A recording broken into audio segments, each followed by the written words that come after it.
Hi everyone, welcome back to my channel, or welcome to my channel if you've never been here before. My name is Caris. Today I'm going to talk about 21 books I want to read in 2021.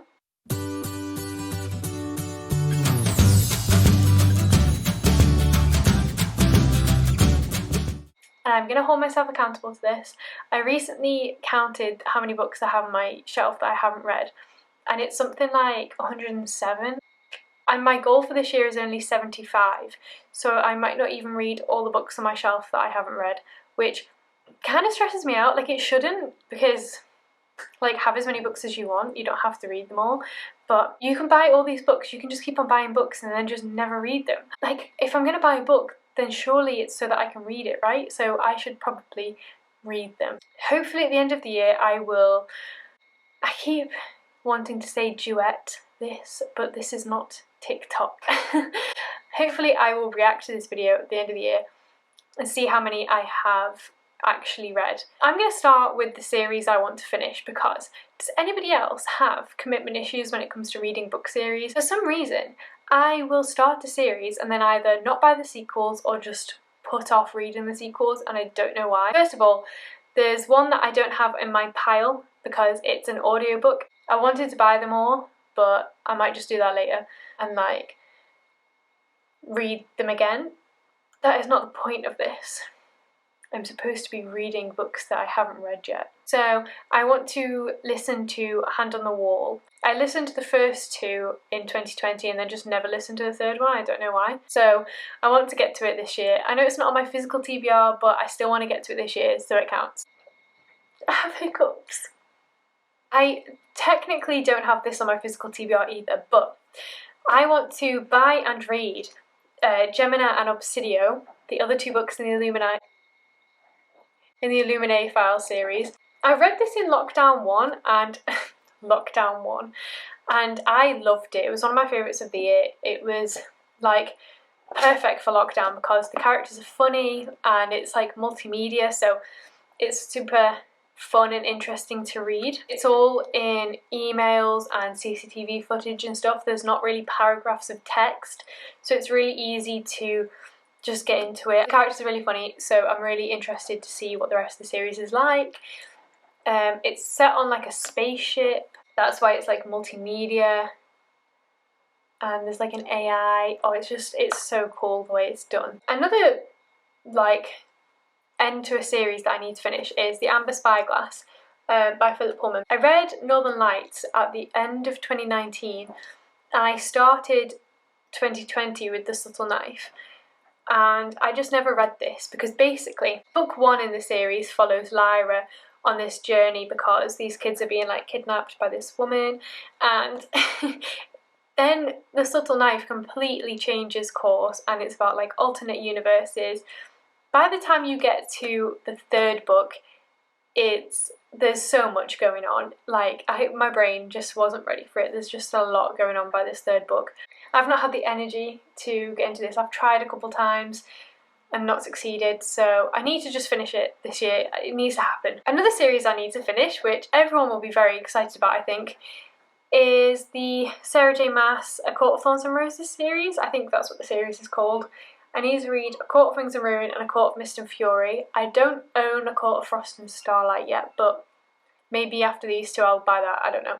There's a new one coming out this year, so I kind of want to read these so then I can buy the new one and hopefully not get any spoilers. There are so many spoilers out there, like, I already think I know a couple of spoilers, but it's fine. I read A Court of Thorns and Roses in a readathon in November, and I honestly thought I was going to hate it. It was a book that's been on my shelf for so long, I just wanted to read it and get it off my shelf, but I think because I read it so quickly and for a readathon, I actually really enjoyed it, which was a surprise. It also really annoys me. The first book I have, Court of Thorns and Roses, is in a different, it has the old cover, so it doesn't match, and it just annoys me so much. Another book I really want to read, which has been very hyped on Bookstagram, is Cinderella is Dead by Kalynn Bayron. It is not a Cinderella retelling. It's set like 200 years after Cinderella, and there's like a ball, and at this ball women are like chosen, and if they're not chosen, something bad happens to them. I don't really know. This girl doesn't want to go because she's scared the girl she loves is going to get chosen. Sounds interesting. Everyone seems to love it, so I really want to get to it. A book I am kind of nervous but excited to read is Little Women by Louisa May Alcott.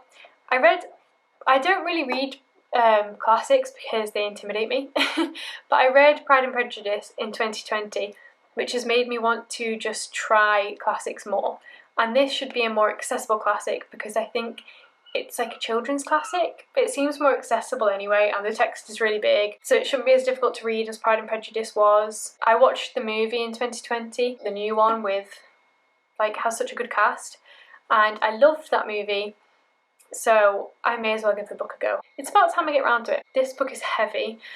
I've been putting this book off for a while, Ballad of Songbirds and Snakes by Suzanne Collins. I loved The Hunger Games in high school when I read it. I haven't read it since, I don't think, so I probably should reread it, but this is the prequel which follows President Snow, and I do love a good villain backstory, but a lot of people didn't enjoy this, so it's kind of put me off wanting to read it. However, and it's massive, however, I kind of just want to do it. Like, I just need to just do it and just read it because I do love a good villain backstory. It's just that a lot of people have put me off it. It might be interesting to go back into this world, and it's not the backstory we wanted. We wanted Haymitch, really, but it's fine. It's okay. I want to give it a go. A book that my mum actually got for me in 2019 is Rainia's Diary, which is similar to Anne Frank's diary, but obviously is not. I want to read more non-fiction in 2021. It actually has some pictures and stuff inside too of, like, the actual girl who wrote the diary. It's got pictures and things. It's about a Jewish girl in Poland, and I didn't want to read this in 2020 for obvious reasons.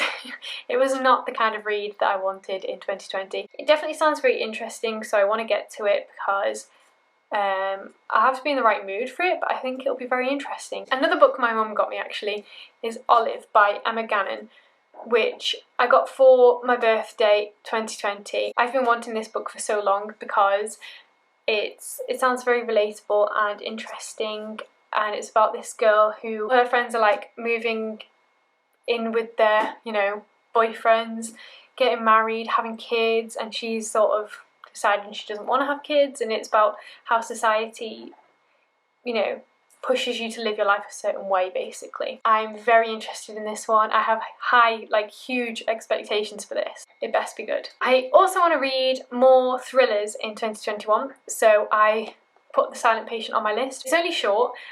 People seem to either love it or hate it. Some people love it, some people hate it, and since I haven't really read thrillers, I think my expectations will be low.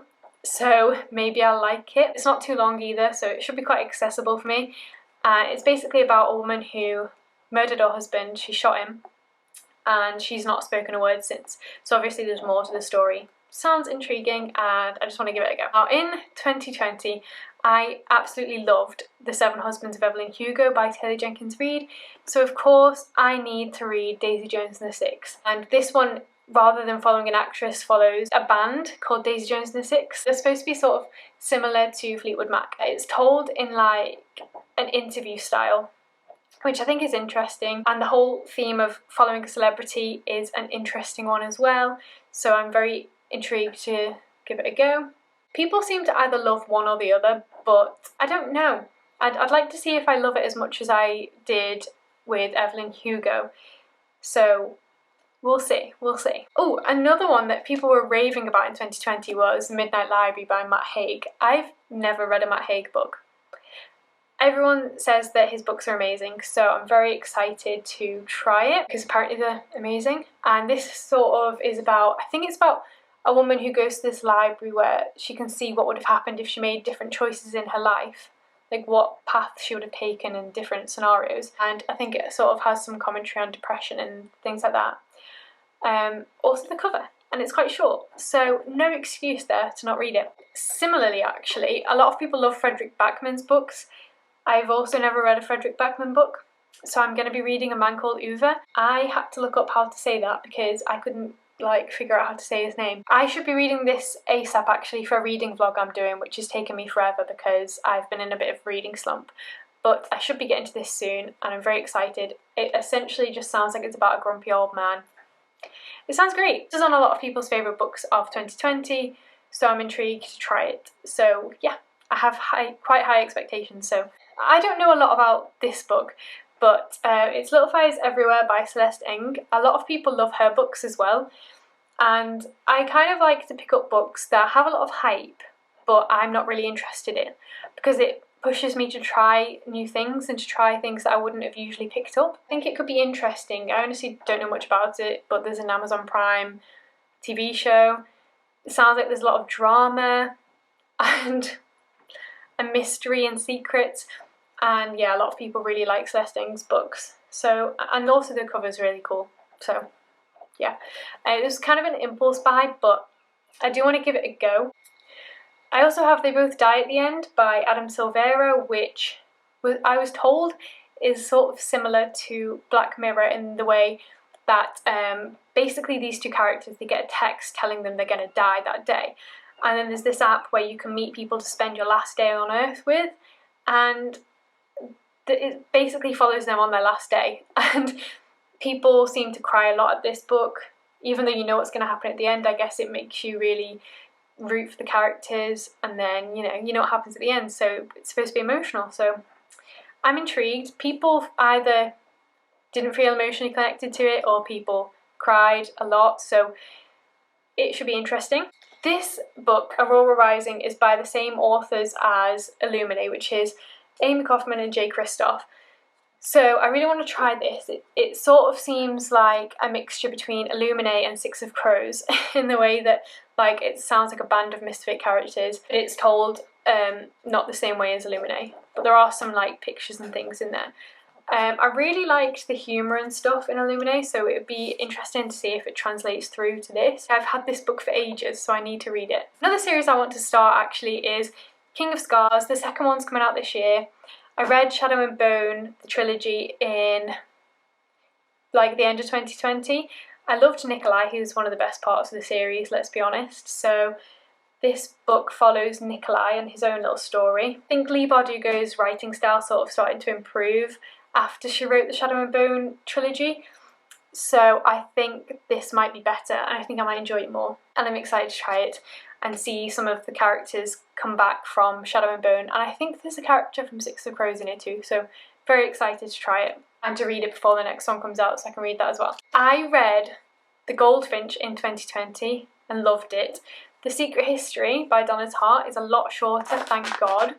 Like, The Goldfinch is massive and has really thin pages. This is a bit kinder. My friend Matty said this is the best book he's ever read, so I really want to read it and see what the hype is about. A lot of people prefer this to The Goldfinch. I loved The Goldfinch, so I'm interested to see. And I just want to read some more Dark Academia. Obviously, it follows some characters at like a university setting. There's probably some death in there because it's Dark Academia. And I'm just really interested to try it. Apologies if it looks a bit different. My camera ran out of battery, so I had to start again. Yeah, I'm very excited to read this. I love Donna Tartt's writing style in The Goldfinch, so I have high expectations and I'm very excited to read it. Also, it's a lot less intimidating than The Goldfinch because it's so short, so in comparison anyway. The pages are still super thin though. Her books have really thin pages. Lastly, I think this is also a series actually, so I'm starting another series. A Good Girl's Guide to Murder. Everyone that's read this raves about it. It seems a bit similar to Truly Devious, mostly just in the fact it's a YA mystery, I guess. And it follows this girl who, for a school project, is basically investigating a murder that happened 5 years ago.